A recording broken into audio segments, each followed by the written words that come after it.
Peenemünde, Germany, October 3rd, 1942. The Baltic wind tore across the dunes as a slender metal cylinder stood upright on its launch pad. Engineers in leather coats huddled behind reinforced bunkers, their breath turning to mist. Inside a nearby control shelter, a 30-year-old scientist adjusted a headset, his eyes fixed on a small switchboard marked Aggregate 4. He was not a soldier, he was an engineer, and his name was Wernher von Braun. At precisely 3:16 p.m, the countdown began. A thunderous roar split the air, flames burst from the rocket's base, and the A4, later known to history as the V2, rose above the Baltic coast. For 92 seconds, it climbed higher and faster than any human-made object had ever gone, before vanishing into the clouds and plunging 190 kilometers downrange into the sea. When the vibration faded, von Braun turned to his team and whispered, "We have entered space." For the first time in history, a rocket had crossed the edge of Earth's atmosphere. But this was not a triumph of peace. Outside the laboratory, Germany was at war. Within months, this same machine, the dream of reaching the stars, would become a weapon that rained death upon cities. Von Braun's fascination with rocketry began long before the war. Born in 1912 into an aristocratic Prussian family, he was obsessed with science fiction. At 12, he tied fireworks to a toy car. It exploded in his face. At 16, he discovered the writings of Hermann Oberth, a pioneer of spaceflight, and by 20, he was building real rockets with a small group of visionaries known as the Verein für Raumschifffahrt, the Society for Space Travel. They dreamed not of conquest, but of orbit, exploration, and the moon. But dreams alone didn't buy fuel or metal. When the Nazi government rose to power, von Braun's brilliance attracted military attention. In 1932, the German army offered him a position at Kummersdorf, a secret base south of Berlin. His task, build long-range rockets for the Reich's artillery division.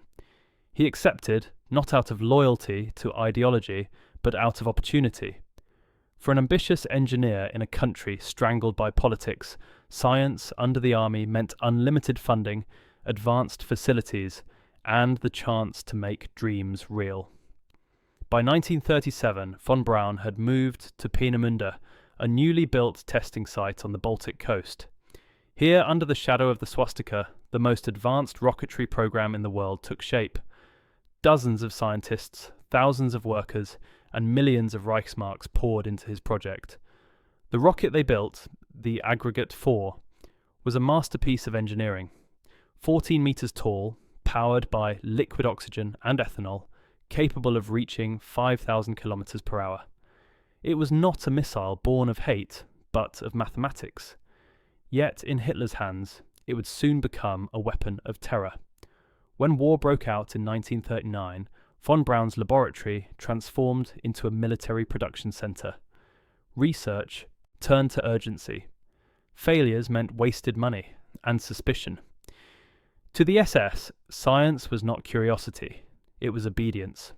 Von Braun was pressured to join the Nazi Party and later the SS, a membership that would haunt his legacy forever. He later claimed it was not conviction, but survival. In the Reich, refusal could mean death, or worse, the end of one's work. Still, the young engineer pressed on. To him, every successful test was a step toward the stars, but to those above him, every success was a step toward London. The A4 became the V2, Vengeance Weapon 2, Hitler's answer to the Allied bombing of German cities.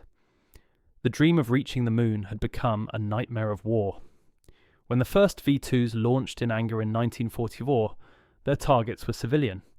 The missiles rose silently, faster than sound, striking London and Antwerp without warning. Thousands died. To von Braun, these launches were scientific data. To the world, they were horror. The irony was unbearable. Mankind's first object to touch space was not a symbol of progress. It was a symbol of destruction. And yet, behind the devastation, the technology was decades ahead of its time. Gyroscopic guidance, regenerative cooling, turbopumps, liquid fuel. Foundations of every space rocket to come.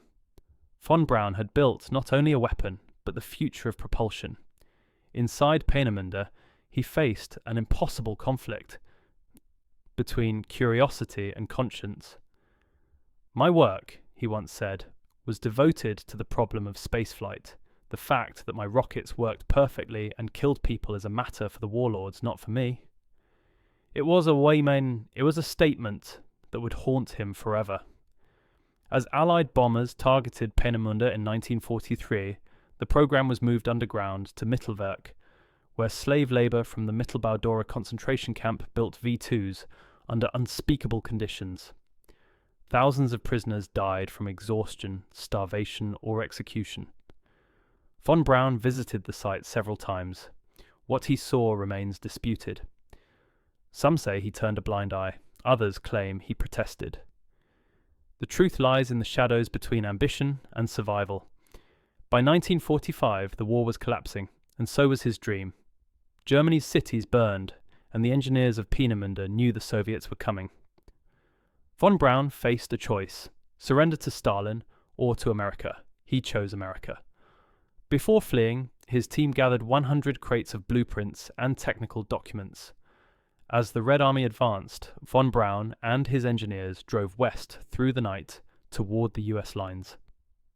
In May 1945, they surrendered to American troops in Bavaria, carrying not only their knowledge but the blueprint for mankind's future in space.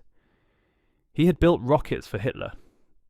Soon, he would build them for the stars. If you believe history should reveal both genius and guilt, like this video and subscribe to help uncover the truth behind the men who engineered the modern world. But the question remains, was Wernher von Braun a scientist serving humanity, or a visionary who surrendered his soul to power?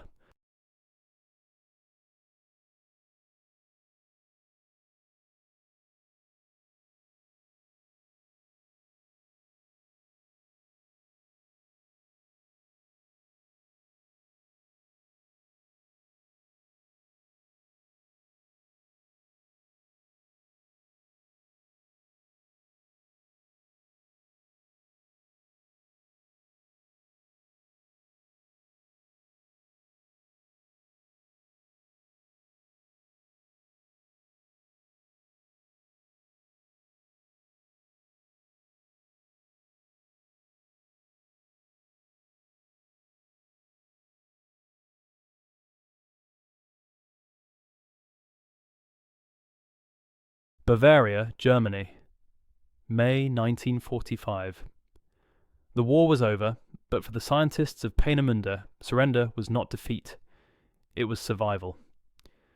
Wernher von Braun, his arm broken in a car accident while fleeing the advancing Soviets, stood among a handful of engineers and looked at the mountains of southern Germany. Behind him, the Third Reich lay in ruins. Ahead of him stood a new race for power, and he intended to survive it. In the final weeks of the war, the Peenemünde team had divided. Some fled east toward Soviet lines, others west toward the Americans. Von Braun knew the difference between surrendering to Stalin and to Eisenhower could mean life or death. The Soviets wanted technology at any cost, and they already had the camps where forced labor had built the V2. The Americans, though brutal in victory, were also pragmatic. They wanted knowledge.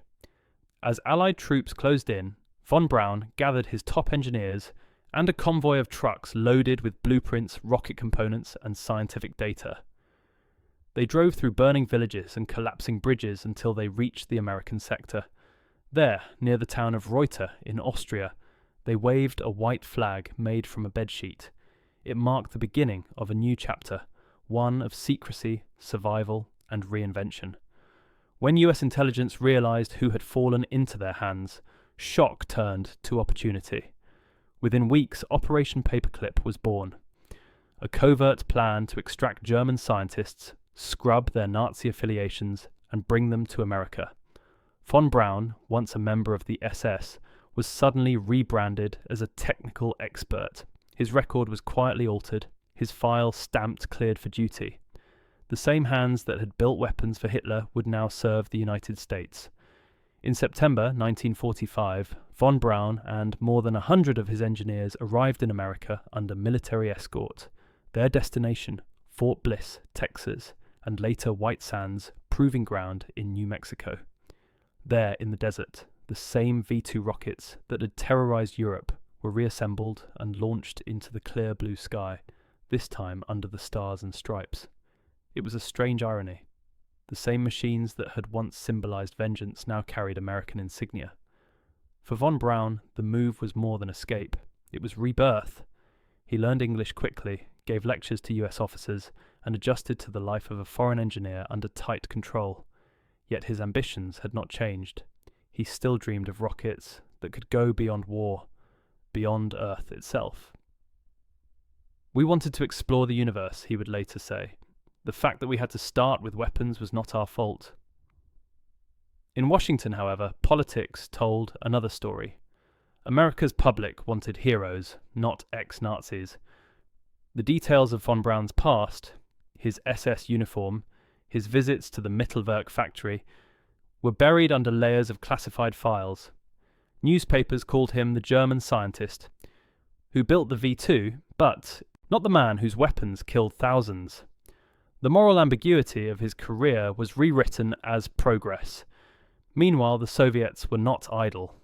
Their own version of Operation Paperclip swept through Peenemunde's ruins, capturing remaining engineers and rocket parts.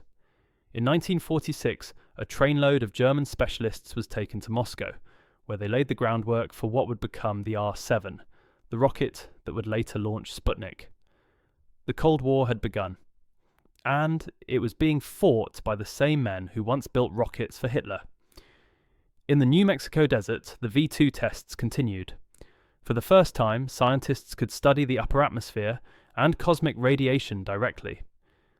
Cameras strapped to the rockets returned images of Earth's curvature, the first glimpses of space from human eyes. For von Braun, each launch was a reminder of what could have been, a step toward exploration, not annihilation. By 1950, as the Cold War intensified, the US Army transferred von Braun's team to Huntsville, Alabama. Their new mission was clear: build the rockets that would defend America from Soviet missiles. Peenemünde had been reborn under a new flag. In interviews, von Braun spoke carefully. He avoided politics, focusing on engineering. "My country," he said, "is where rockets fly." To many Americans, he was a symbol of technological genius.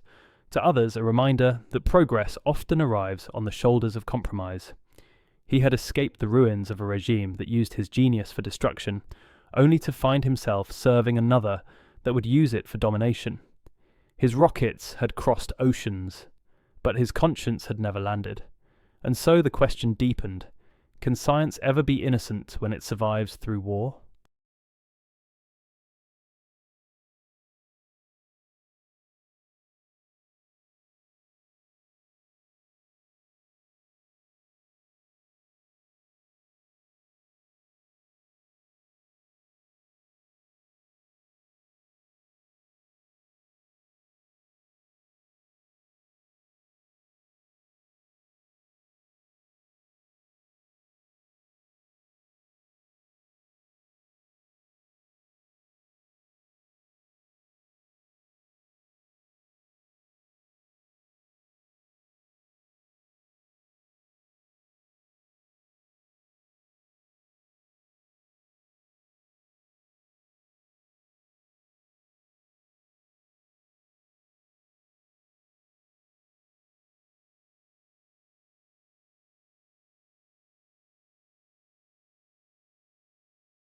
Huntsville, Alabama, 1950. The air was hot, thick with the smell of pine and machine oil. A convoy of trucks rolled through the gates of the newly designated Redstone Arsenal, carrying the men and materials of Germany's former rocket program. At the center of it all stood Wernher von Braun, now dressed in an American suit, not an SS uniform. The swastika had been replaced by the stars and stripes, but the mission was familiar: build rockets for war. To the citizens of Huntsville, the arrival of these strange, accented engineers was both thrilling and unsettling. Few knew who they really were. Officially, they were technical experts hired by the US Army to help America catch up with Soviet missile development. In reality, they were the architects of the V2, the men whose designs had once rained death on London. But in the new world of Cold War politics, morality was expendable, and knowledge was power. Von Braun adapted quickly to American life. He attended church, learned to smile for the press, and spoke about freedom through science. Privately, he worked day and night on improving the V2 design. The result was the Redstone missile, America's first large-scale ballistic weapon. It was faster, more reliable, and deadlier, a direct descendant of Peenemunde's dark genius. Yet, within the secrecy of military labs, von Braun's real ambition was taking shape. While others saw rockets as weapons, he saw them as vehicles for exploration. He filled his office walls with sketches of space stations, moon bases, and interplanetary craft.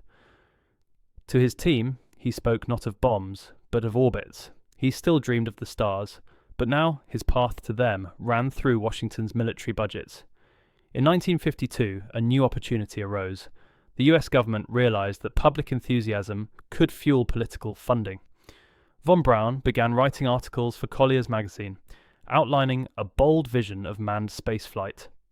The series, titled Man Will Conquer Space Soon, featured stunning illustrations of giant rotating space stations and lunar expeditions. The articles captivated the nation. For the first time, the American public began to see space not as science fiction, but as destiny.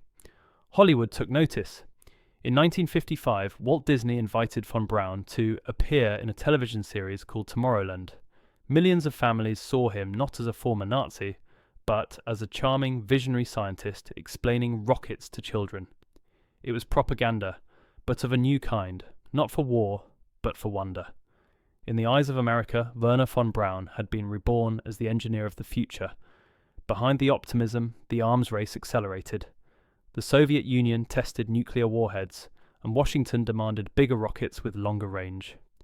Von Braun's team delivered the Jupiter and Jupiter-C, missiles capable of reaching the edge of space. Each test was a step closer to his personal dream, and a step deeper into Cold War paranoia. Then, in October 1957, the world changed overnight. A beeping signal echoed from above. Sputnik 1 had entered orbit. The Soviets had beaten America to space. Panic spread through Washington. The headlines screamed of a missile gap. Schools, newspapers, and politicians all asked the same question. How did the Nazis get us to the moon before we did? In Huntsville, von Braun knew the answer. His team had been ready for years to launch a satellite, but military bureaucracy had blocked them. Now, with Sputnik circling overhead, the restrictions vanished. Within 3 months, von Braun's Jupiter-C rocket, renamed Juno WWII, launched Explorer 1, the first American satellite. The night sky over Florida lit up with fire, and America cheered. The space race had begun. The same engineer who once built the V2 for Hitler was now a national hero in the United States. Newspapers called him the man who opened space to humanity. The irony was staggering, but few cared. In a world divided by ideology, von Braun had found a way to belong to both sides of history. First as the architect of destruction, now as the prophet of progress. He stood before cameras, smiling modestly, talking about science, faith, and the infinite sky. He told reporters, "The rocket is just a vehicle. Where it goes depends on who guides it." It was his way of rewriting his past, transforming guilt into philosophy. But deep down, von Braun understood the truth. Every triumph of technology carries the shadow of its origin. The same equations that sent satellites into orbit could just as easily send warheads across continents. And every time he looked at a rocket streaking into the sky, he saw both. The light of exploration and the darkness of what had made it possible. The world was entering a new age, one where rockets would no longer aim at cities, but at the heavens. And Wernher von Braun would stand at the centre of it. If you believe that progress always comes with a price, like this video and subscribe to uncover the stories behind the people who built the modern world. Because here's the question, history never stops asking, can a man truly change, or can genius only be repurposed, never redeemed?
Cape Canaveral, Florida, July 16th, 1969. The morning sun blazed over the Atlantic as thousands of people gathered along the coast. Cameras clicked, broadcasters whispered, and at the centre of it all, a silver-white rocket stood on the launch pad, taller than a cathedral, alive with steam and flame. On its side, a single word: Saturn V. This was the moment Wernher von Braun had dreamed of since he was a boy in Germany, staring at the stars through his telescope. But it had taken 2 wars, 2 flags, and 2 worlds to get here.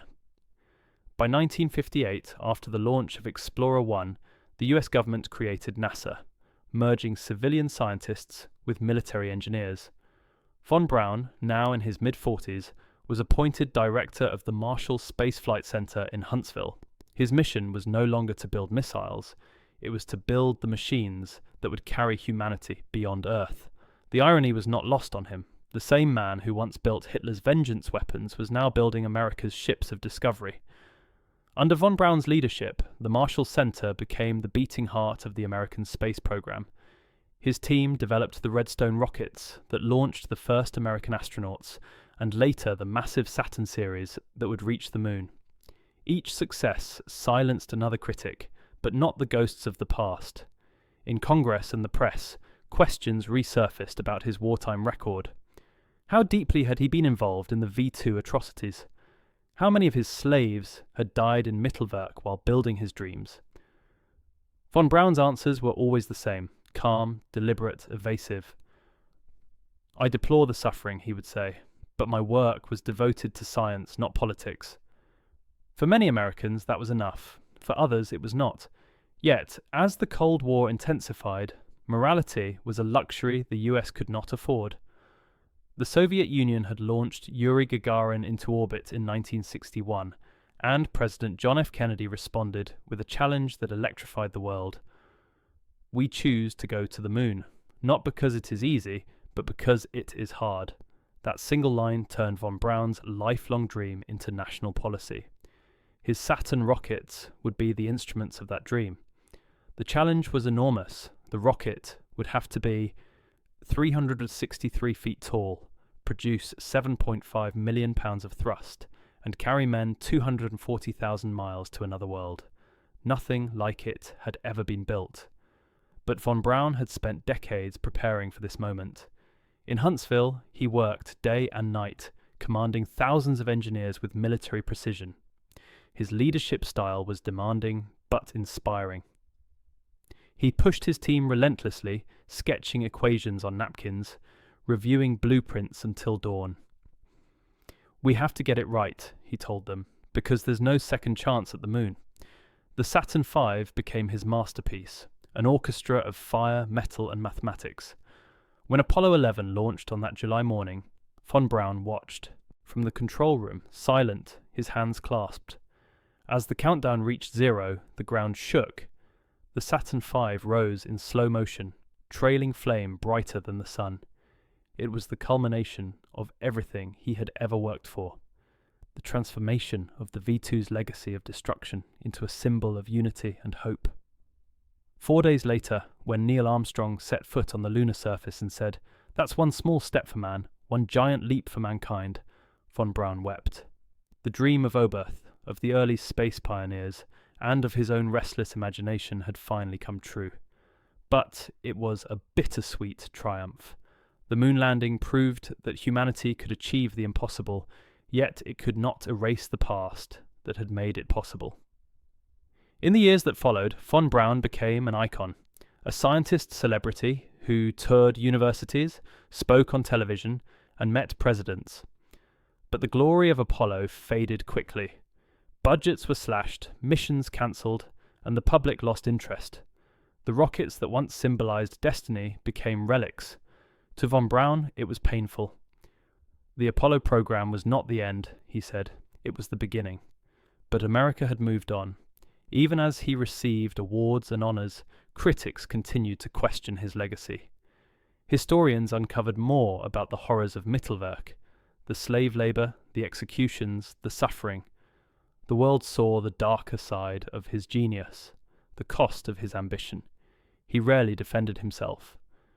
"We wanted to go to the stars," he once said, "but sometimes we had to go through hell to get there." To his colleagues, he was both visionary and contradiction, a man who inspired humanity to look up, yet whose past forced it to look back. The Saturn V had carried mankind to the moon, but the shadow of Peenemünde still stretched across the stars. When the applause faded, von Braun withdrew from the spotlight. He moved to Washington, taking a quieter role at NASA headquarters. The work continued, but the fire that had driven him all his life began to dim. Still, every time he saw the moon, he knew a piece of him was there, frozen in the footprints of astronauts, a monument to both brilliance and burden. The world had forgiven, but history had not forgotten, and so the question remained: can a man who built weapons of war truly be remembered as the man who gave us the moon?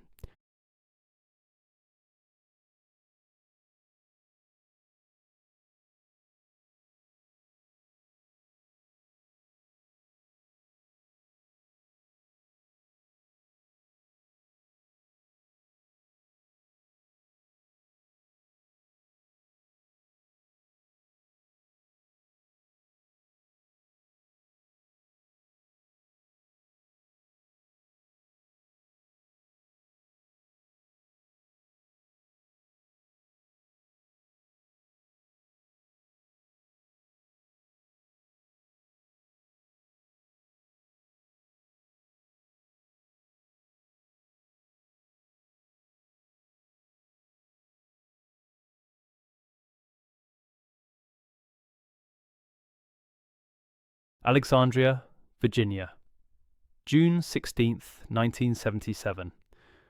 The room was quiet. A model of the Saturn V stood on the bookshelf, beside photos of rockets, astronauts, and presidents. On the wall hung a framed image of the moon, glowing faintly under the light. Wernher von Braun sat in his chair, weakened by illness, but still sharp, tracing the shape of a rocket arc with his finger on the desk. He was 65 years old, dying of cancer, and for the first time in his life his hands were still. He had lived through 3 worlds: the Reich, the Cold War, and the Space Age. He had built machines that carried both death and dreams. To some he was the greatest engineer who ever lived. To others, a man who bargained his soul for progress. History had not yet decided which. After the success of Apollo, von Braun had tried to push NASA toward a new vision: permanent space stations, manned Mars missions, and reusable spacecraft. But political will had evaporated. The same country that had once poured billions into reaching the moon now questioned the cost of reaching beyond it.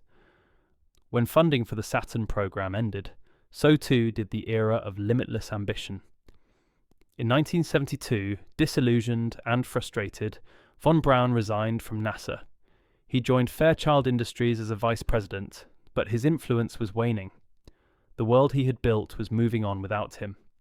Faster computers, new satellites, and a space program that valued efficiency over imagination. He was a relic of an age when dreams were written in fire and steel. Yet, even in retirement, von Braun remained a figure of fascination and controversy. Television documentaries portrayed him as both visionary and villain. Survivors from the Mittelwerk tunnels began to speak publicly about the horrors of the V2 program, the forced labour, the starvation, the deaths. Photographs of the underground factory circulated, rows of skeletal prisoners building rockets under Nazi guards. The images were unbearable. When asked about his moral responsibility, von Braun's answers were as carefully engineered as his rockets. "My concern," he said, "was the technical perfection of the work. What the government did with it was not my department." For his critics, that was evasion. For his admirers, it was the cold truth of a man who saw the universe through equations, not ideologies. He was not alone in this moral twilight. Many scientists of his generation had served brutal regimes or military powers, all believing that knowledge itself was neutral. But von Braun's case was different because his machines had reached higher than anyone's, and because his name was written into the very story of mankind's escape from gravity. By the time of his death, the contradictions were inseparable. The same man who built rockets for Hitler also built the vehicle that carried humanity to another world. The same engineer who worked beside concentration camps helped shape the dreams of a generation that looked to the stars. In the end, Wernher von Braun became what he had always been, a man standing between heaven and hell. On the day of his funeral, the sky over Washington was cloudless, the air still. A handful of astronauts and engineers stood in silence as his coffin was lowered into the ground. There were no speeches about guilt or forgiveness, only about vision. "He made us believe," one NASA engineer said softly, "that the impossible could be built. His legacy remains divided." In Huntsville, the US Space and Rocket Center honors him as the father of the Saturn V. In Germany, his name is remembered with hesitation. A genius born of dark times. In textbooks, he is the bridge between destruction and discovery, the man who proved that humanity's reach could extend beyond its grasp, but also that progress, unchecked by conscience, can leave a shadow across the stars. Today, every rocket that leaves Earth still carries a fragment of von Braun's work. The same mathematics, the same engineering lineage, the same paradox. The moon that once symbolized redemption now reflects both pride and discomfort. For in every launch lies his question, unanswered. Is it possible to touch the stars without first burning in their light?